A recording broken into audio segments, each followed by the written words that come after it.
So, Lego Batman, really fun. I just saw it today. I was gonna say, just kidding. The real thoughts will be about that.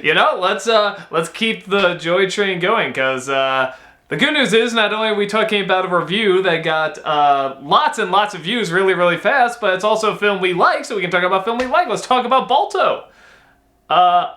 You actually got me to see this movie. I did, and I still stand by my statement that it is the most Don Bluthiest of all the Don Bluth films Don Bluth actually didn't do. When I saw the I swear it looks like a Don Bluth film. When I saw the preview, I just assumed it was Don Bluth. And there's something about the duck.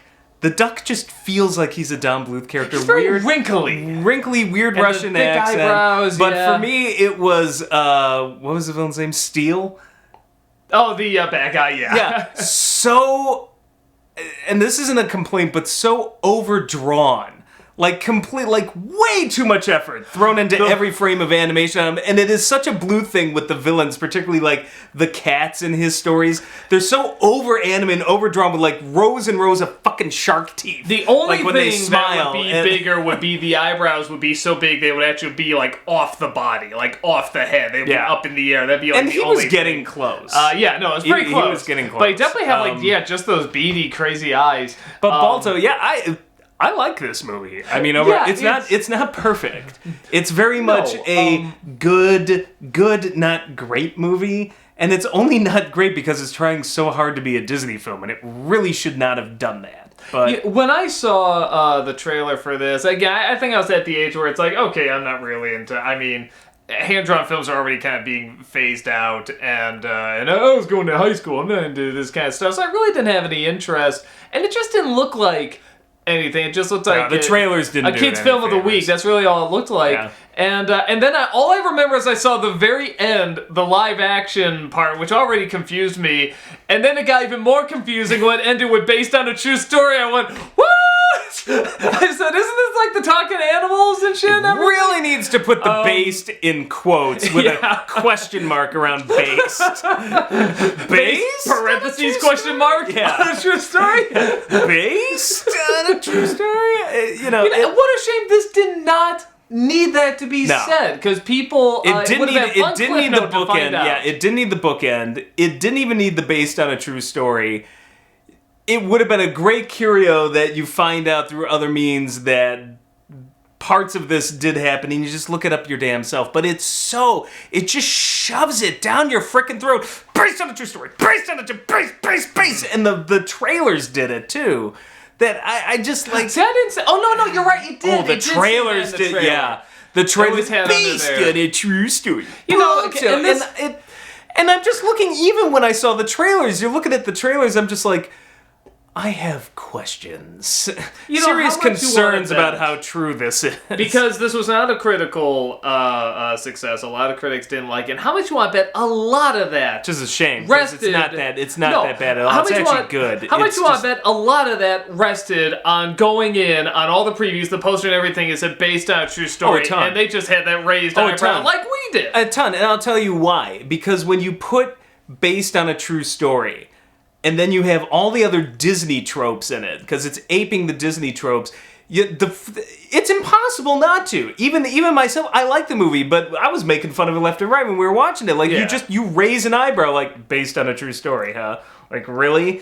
And it's impossible. I can't blame critics for doing that, because it's almost impossible to have that shoved down your throat and then sit there with the 5,000 avalanches, the evil dog, the icicles talking animals. From the sky. Yeah, talking. It's just, and I think a lot of critics had that same problem with Pocahontas, where it's just like, okay, we don't have talking animals, but the tree is an old woman. What? Yeah. When you do that, and you base just a bad movie. Too. When you base it on historical events, though, it becomes a problem, because you're just like, okay, so we're trying to base this on history, but that really For example, Amadeus never said it was a true story, as so many people try to say, oh, it's historically inaccurate. Yes, it's historical fiction, you dumbasses, and it can still stand as that, and then you have to do the research and find out what's true, what's not, and then it's so brilliant when you see how much of that fiction actually did tie in,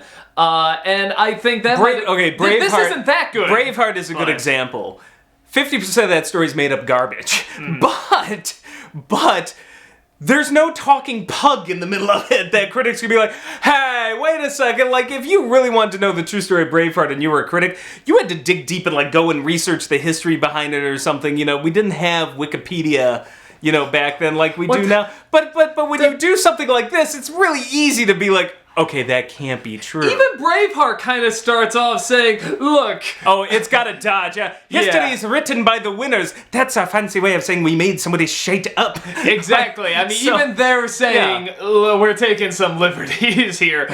This one, you've got the old lady, and old lady, I swear to God, she looks like she's only 52. And I'm like... That's a young 90 whatever she is. When did this shit take place? 1927? And this is like 1994? Whatever. I'm like, man, she doing fine. Yeah. That master did a good job. Yeah, those antitoxins. I don't know what they put in that shit, but it's just unnecessary.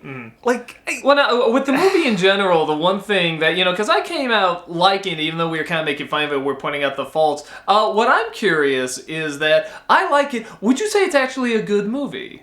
Because there are a lot of tropes, like the villain is just so over the top. I mean, he's entertaining to us, but he is so over the top. If you can't... And the comic relief is not exactly that strong. If you can't do it without using a cliche as a crutch, at least be interesting. And this movie's fucking interesting. Yeah. Like, okay, Steele, he's a total just shallow, nothing to just a total trope. Like, just pure evil. But between Jim Cummings' voice and the animation and just...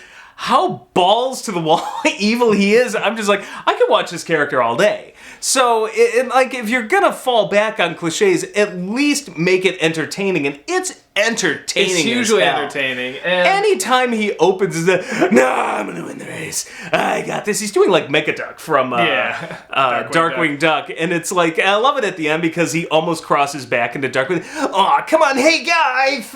You know, the one thing, honestly, and that stuff surprisingly didn't bother me that much. Sort of the villain dog and all that stuff. The thing that bothered me is that they really, I think sort of the last third, getting rid of Balto's dialogue and not really having no lines. And not really having much of an epilogue. So, to me, that is kind of what got in the way where I'm like, I maybe would have called this like a borderline great movie, but those are two huge flaws that I think a lot of people don't even think about when they see it, but it's like, that is a problem. That's like a huge problem. You could have taken out that beginning and that exit with the live action stuff and devoted that to a little more character development with Balto, and, you know, and he doesn't need that much because he's a simple character. I think it's good to keep him simple. And Kevin Bacon does a fine job.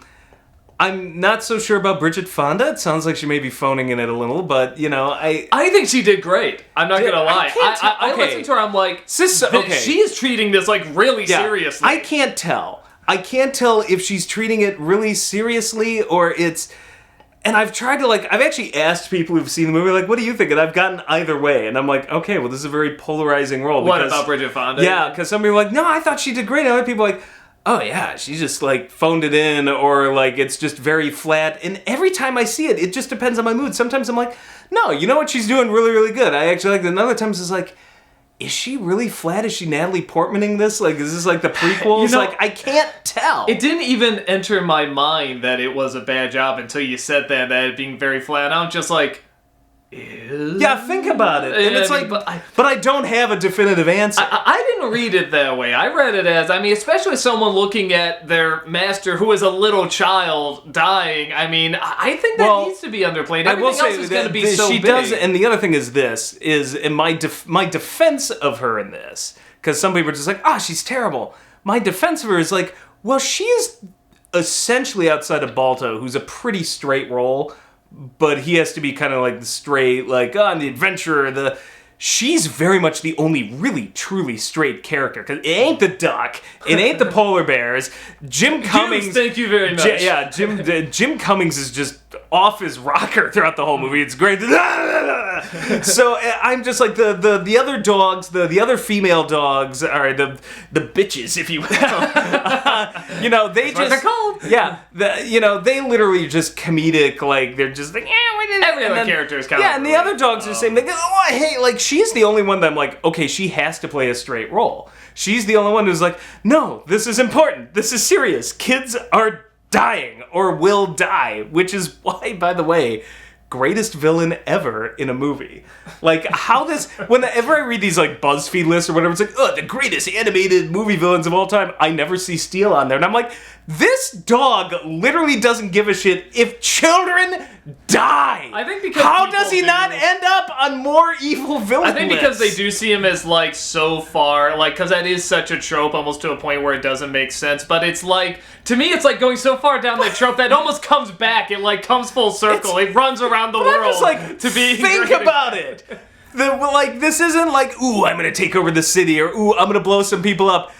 Children dying in their beds. The coffin maker making fucking little coffins, and this dog's like, fuck Balto. Like, it's amazing. Like, this is one of my favorite villains of all time because he's just so fucked in the head. If you were to ask me when I was younger, I would say, no, this villain is too far. That would never, this is just beyond belief. But that's why I love him. He's so psycho. No. But honestly, I mean, and not even just now. I'm talking about in general. If you look at politics and the years and years, this has been going on. People doing things in their party just to screw the other party over, even if it's not ethical, even it's just to screw the other party over. You do see this stuff happening. You do see egos just get so big and that vengeance gets so big that you would actually see, no, they're actually gonna go against what they ethically know is wrong just to stick it to this other side or to make them look bad. But between the animation on him, the very idea that he just does not give a shit about children slowly choking on their own blood in bed. And Jim Cummings' voice, he's just, as I said, it's one of the greatest voice acting because it's just so nuts. Like, I love it. Well, and one of the directors of this wanted to do Prince of Egypt, and every director of Prince of Egypt I tried to keep an eye on because that's like one of my favorite animated movies. Well, he also it's such a spectacle. He not only did Prince of Egypt. He did We're Back, correct? I think. Yeah, I think he was involved in We're Back, but he also went on to be I think he was like the action director on Kung Fu Panda. Yeah, which the action in this movie is really good, and the bear attack was really stylized. It looked cool. Well, it's something that all those there was a kinetic energy to this film that I don't see in a lot of animated films. Like, this guy kind of nailed it. Well, I'll say, It was almost like a Brad Bird movie. It just needed a slightly better plot. You said kinetic energy. I'll even say there's a pacing to the three directors of Prince of Egypt, and not all of them have done great film. We didn't like We're Back and stuff, but I mean, all of the movies that they do, there is this sense of this large scale and this good pacing to it where it feels like a big story. We're Back is a terrible movie, but the way it's shot, the way it's paced, even the voice acting, the animation, it feels larger, even though it clearly isn't. It's stupid and it makes no sense, but it feels large, and I think that really is something to admire about a lot of these filmmakers that, sometimes people will go and tell these really complicated stories, but they won't have that large feel to it, and whether it's in the pacing or the way it's shot or the scale, they don't always get it, and I feel like those three directors really did get it, and that's one of the reasons Prince of Egypt was so impressive, because they all comprehended and that's one of the reasons why this movie bothers me, because I feel like it comes so close, and it made it overly complicated. It's really close. It tried to pad it out so much, like they didn't have faith in the story, and I'm like, there's changes you can make. I'm like, okay, so we're gonna do one race instead of different dog teams. I don't care about little historical things like who gives a fuck? Just take away based on a true story, and but honestly, take away based on a true story. It fixes a lot. That fixes a lot, and I would also, I don't need the freaking Russian duck. I don't need, I felt like some of the side characters, I don't know, the polar bears you could completely erase out. I feel like you need to drop one of them. Either drop the Bob Hoskins duck or drop the Phil Collins. I'll say the dramatic moments with the goose I actually think are okay, but there are so few. And again, that comes from Hoskins being such a phenomenal talent. But yeah, the comedic scenes, I get it, for kids, but you can make them funny. I mean, it's not the worst, it's not Jar Jar bad, but it's like, you can make them legitimately funny. I don't feel they did that there. So, yeah. I would go for a better... I would go for a better villain. It's one of those things, I love him because he's so batshit, but at the same time I realize I'm like, no, this guy is just one giant trope. Yeah. You could have fleshed something out that if you wanted this to be like a real good movie, you could have had something. But for using a giant trope, it is one of the best giant tropes I've ever seen. It's just so hilarious. Have the villain be Togo. Ooh, that would have been dark. Actually, man, Windjammed, this whole story, like, is actually about these two dogs and how one gets all the attention. And God, wouldn't that be phenomenal? Like, Togo does all this work and Balto goes, and then, like, Balto gets all the attention, but then he tries to get the attention back to him. Like, wouldn't that be a fascinating animated story? Like, a friendship between these two dogs. I'm gonna stop you there. I think we're getting a little too heady here. No, but wouldn't that be fascinating? I just getting a little too... That'd be such a... You can take history and you can actually, like, the drama... No. Well, what should happen is... You don't always have to make it up. No. See, what should happen is you should tell it mostly like it happened instead of kind of what we got here, but then you save that story for Balto 2. And 3, there's apparently 2 sequels. I've never seen them. We may have to do them. I heard they're direct-to-video fodder. But, yeah, I'm assuming they're bad. But no, this isn't... for all of the NCs we've done, this is like Jurassic Park or Hook. This is one of the best ones. Like, well, it's another Spielberg. It is Spielberg produced, yeah. And this was the last that they did before he formed DreamWorks. So it has that look. Like, right before they all jumped ship and did Prince of Egypt. Yeah, so. Good Lord, what a gorgeous movie. I mean, I can't emphasize how how is there not a Blu-ray of this movie? Like, the DVD alone, thank God, is a good transfer. It made its money back on home video. So. Yeah, it had the disadvantage. I think it was like within a couple months released of Toy Story. So nobody gave a shit about Balto. Yeah. At least on the big screen. It wasn't received well by critics. I think for the same reason I think the problem with something like Anastasia. You know, maybe Bluth would agree with us, I don't know. But the problem with something like that was it tried so hard to be Disney when it could have been its own thing. And I think it's the same problem here. And that has always been the Achilles heels of the other studios.